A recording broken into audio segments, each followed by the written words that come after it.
Cerita ini kejadian di akhir dekade 90-an, sekitar tahun 1999 atau 2000-an lah. Ada seorang sepasang suami istri. Ini nama asli by the way. Namanya Rosa dan Doni. Umur mereka sama-sama menuju 30 tahun. Doni ini pegawai BUMN dan Rosa tuh ibu rumah tangga. Dan mereka ini tinggal di daerah Jogja. Nah di tahun itu tuh tahun keempat mereka nikah dan mereka belum juga punya anak. Sempat kepikiran sama mereka buat coba ke dokter, program bayi tabung atau program-program dari dokter gitu. Tapi setelah dipikir-pikir lagi, akhirnya mereka nggak jadi ikut program itu dan ya udah kalau emang belum rezeki mah nggak apa-apa, ikhlas aja. Semoga nanti ada jalannya buat punya anak gitu mereka mikirnya. Nah di suatu hari, Doni ini dinas keluar kota sekitar 5 harian, Natmoy. Dan ini kali pertama Doni ninggalin Rosa sendirian. Udah tuh selama 4 malam Rosa tidur sendirian di rumahnya. Singkat cerita di hari kelima, itu tuh hari Jumat. Itu hari dimana harusnya Doni balik dari dinasnya dia. Dan sekitar jam 12 malam, Rosa buka pintu depan karena Rosa ngedengar ada orang ngetok-ngetok pintu depan rumah dia. Pas dibuka, ternyata Doni.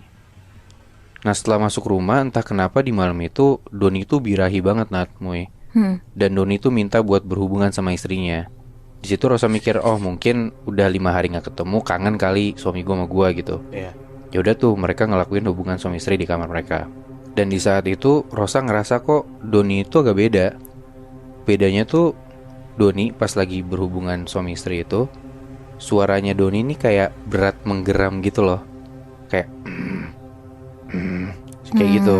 Dan satu hal lagi yang gak biasa Natmoy, si Doni itu mainnya bener-bener hebat banget, kayak jago dan kuat banget gitu loh. Emang tadinya dia nggak kayak gitu? Sebenarnya lebih ke arah kayak nggak pernah nih Doni sejago ini gitu loh. Dan sekuat itu, bener-bener lama banget mainnya. Oke. Dan gara-gara itu Rosa tuh bener-bener kecapean sampai tepar banget dia. Nah begitu paginya si Rosa ini bangun, itu kondisinya udah jam 10 pagi. Telat tuh si Rosa bangun karena biasanya dia sholat subuh dan jam 8 pagi udah beres-beres rumah.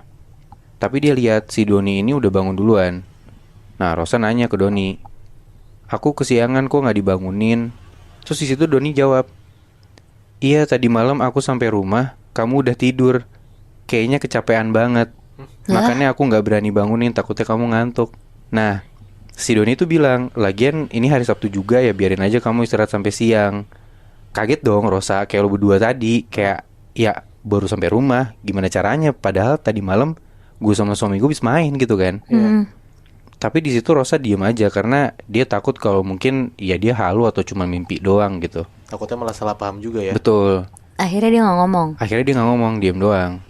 Singkat cerita, beberapa minggu setelah kejadian itu, Rosa tuh ngerasa perutnya sakit dan mual-mual. Setelah dibawa ke dokter, ternyata Rosa ini hamil Natmoy. Di situ Rosa dan Doni senang banget. Akhirnya mereka bisa punya anak setelah 4 tahun gitu kan nikah gak punya anak. Udah nunggu lama banget gitu kan. Dan sejak udah ketahuan hamil, ya karena udah nunggu lama juga, itu tuh bikin Doni sama Rosa tuh yang ngejaga banget lah si Rosa ini kondisinya. Dan bahkan gak cuma mereka berdua, tapi nyokapnya Doni tuh justru ikutan lebih concern sama Rosa gitu loh. Jadi lebih diperhatiin. Nah berjalan sampai kehamilan di bulan kelima, di situ nyokapnya Doni tuh ngerasa kalau Rosa ini kelihatan makin kurus gitu. Kayak perutnya tuh makin gede, tapi badannya Rosa nih makin kurus, kayak timpang gitu loh badannya. Kebayang gak sih? Misalnya kayak perutnya makin gede, tapi tangannya Rosa tuh mengecil. Terus kayak mukanya tuh rada-rada pucet, kagak capek gitu. Tapi perutnya tuh tetap makin gede gitu loh. Bahkan di usia kehamilan yang 5 bulan, yang sebenarnya perutnya harusnya gak gede-gede banget, kelihatannya perutnya Rosa nih kayak hamil tua gitu loh. Perutnya gede banget. Nah gara-gara kayak gitu, nyokapnya Doni tuh ya makin concern. Padahal vitamin dari dokter tuh udah diminum rutin.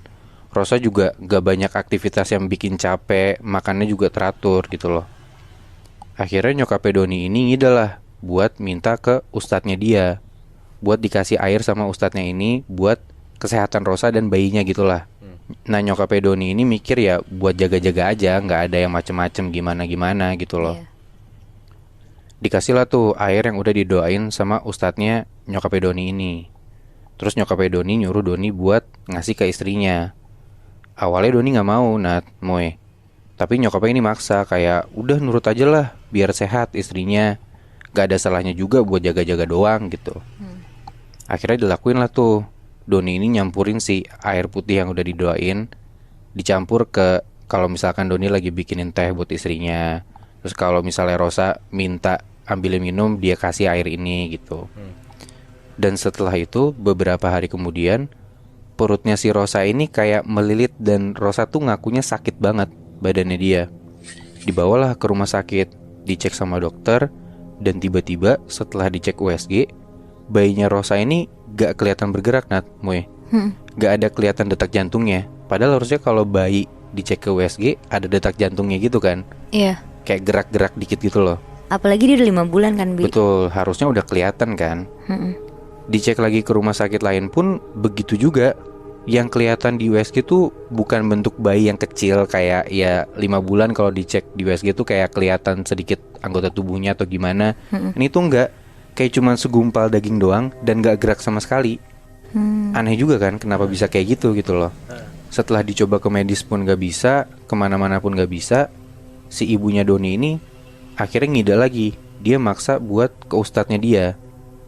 Dan akhirnya setelah Doni, Rosa, dan nyokapnya Doni ke situ, dilihat sama ustadznya ini, dan menurut si ustadz ini, dia bilang, ternyata anak yang dikandung sama Rosa itu bukan anak manusia, tapi anak genderuwo.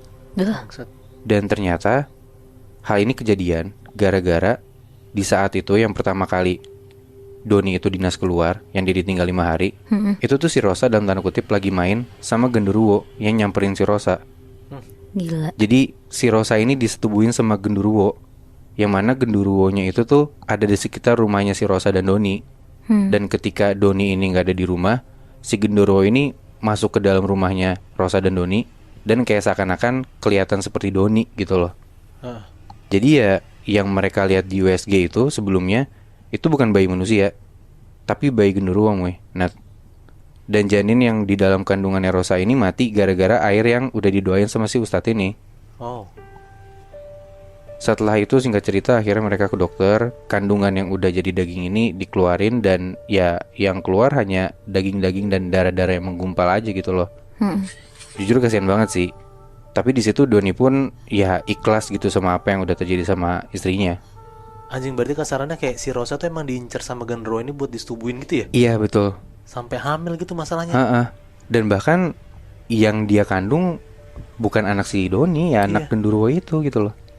Berarti Bi, kalau misalkan dia gak minum air itu bakal lahir gitu anaknya? Betul, bisa dibilang gitu.